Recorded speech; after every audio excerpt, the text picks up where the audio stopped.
I wonder what you'll taste like now, Doma hummed as his mood continued to spike upwards.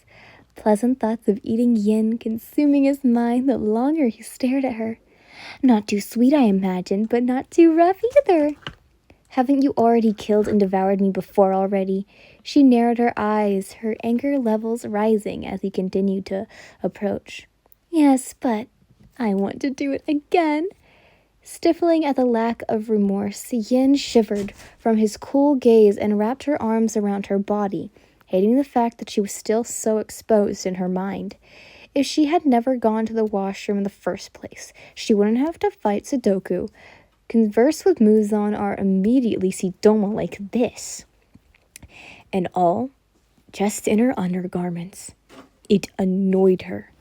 Deciding that she wasn't going to just sit there and let him devour her, she disregarded her internal awareness of being basically naked and whirled around with her leg out to deliver a swift kick to Doma's head, just like she did with Sudoku. However, this time, it was different. This time, she was doing it to live. She didn't die from being eaten, as she would just regenerate. But that didn't mean she wouldn't go along with it. She was so tired of it. Unfortunately, Doma's hand snatched Yin's ankle and threw her off of him, her body flying in the air before crashing onto one of the walls with a shocked gasp that stole the air right from her lungs. Lying there and trying to push herself up with shaking arms, she coughed and tried to breathe over and over again. Doma watched as she did so with nearly one eye due to the part of his head being gone, His flesh slowly switching together, however. Oh, how fun! He then clasped his hands together and approached her, crouching down next to her and lifting her chin up with his finger. Did you really think that could beat me? As Yin looked into his rainbow-colored eyes, all she felt was an impending sense of doom. There was nothing. She already knew that he felt nothing. But seeing it so close and so fully directed at her terrified her to the core. Pushing him away abruptly, she staggered to her feet and glared at him sharply, as if daring him to make another move. Clenching her fingers into fist, she tried to quell the shaking in her limbs.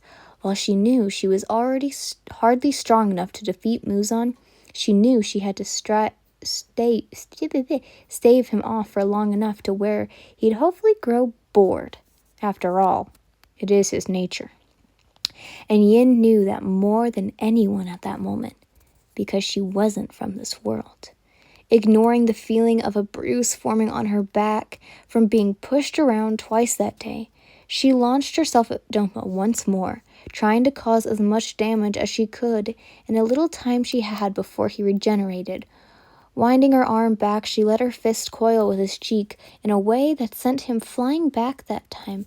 However, in an instant, he was behind her, clutching at her side as her blood flowed from the wound that he inflicted. With one of his golden fans, she could feel her vision blur while sweat beaded at her temple. It was too much. She was going to lose too much blood. As she sunk to the ground, feeling helpless as Doma approached her fallen body, he was surprisingly gentle as he cradled her. Don't be too disappointed that you couldn't beat me, he hummed, his voice lidded and calm. I'm not, Yin choked out, her hands warm from her blood as she tried to stop the bleeding, flinching when he took one and pressed it against his cheek with a pleasant sigh. I will beat you one of these days. And on that day, I might even kill you. Doma's eyes that were closed because her hand was on his cheek opened, nothing but amusement filling the hues as he said, Is that so? If that is the case, I'll surely be looking forward to that day. If anything, I'm quite ecstatic for it already. Alas, you are too weak to do anything right now. Leaning in closer, dropping her hand, he whispered, You are not ready yet to fight me. If you keep trying, you'll die over and over again. While he was talking, a strange feeling suddenly overcame her body, and when shifting her gaze to where she was touching Doma, her eyes widened. When she had at first been absorbed by him, she was dead, but now she wasn't. No! Her cry came out in a raspy whisper, trying desperately to crawl away from him. Doma held her onto her tight, though. Shh, just relax, he mumbled into her ear as he stroked her hair, finding this side of her cute and easily overpowered. You're not feeling anything, right? See, you're dying painlessly. It'll be all right. And if you regenerate, huh? Wouldn't that just be marvelous? Especially since you make quite the amazing meal. As Yin struggled and thrashed in his hold, only resulting in her losing even more blood, she was eventually consumed with nothing left behind.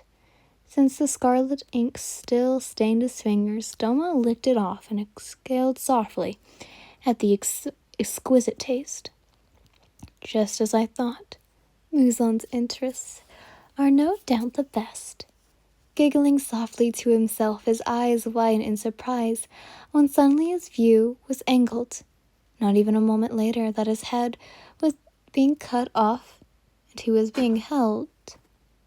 Turning, he spotted Muzan, still in his female form, kneeling down beside Yin's blood, sniffing the liquid around with his polished fingers. Hello, Muzan-sama, Doma cheerfully greeted, not at all fazed from being beheaded. Doma, why did you do it? Huh? Immediately his head was in Muzan's hands, the progressor's nails digging into the sides of his cheeks, enough to draw blood. Doma didn't care, though, his pale cheeks highlighted in a blush. I only said to devour her, yet why did you touch her like that? Why did you look at her like that?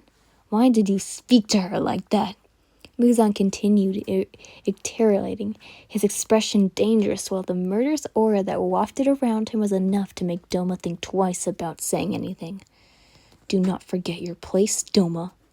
She is mine. Whoa there, Muzan. But anyways, it's time for a Toagawa air secret. Yin was certainly become noticeably stronger, yet not to the point of being able to defeat Doma. The reason why Yin struggled against Doma was because she was tired of being toyed with and just died over and over again. Muzan despises Doma, and the feeling only straightforward when he watched how he handled Yin, someone he deemed his.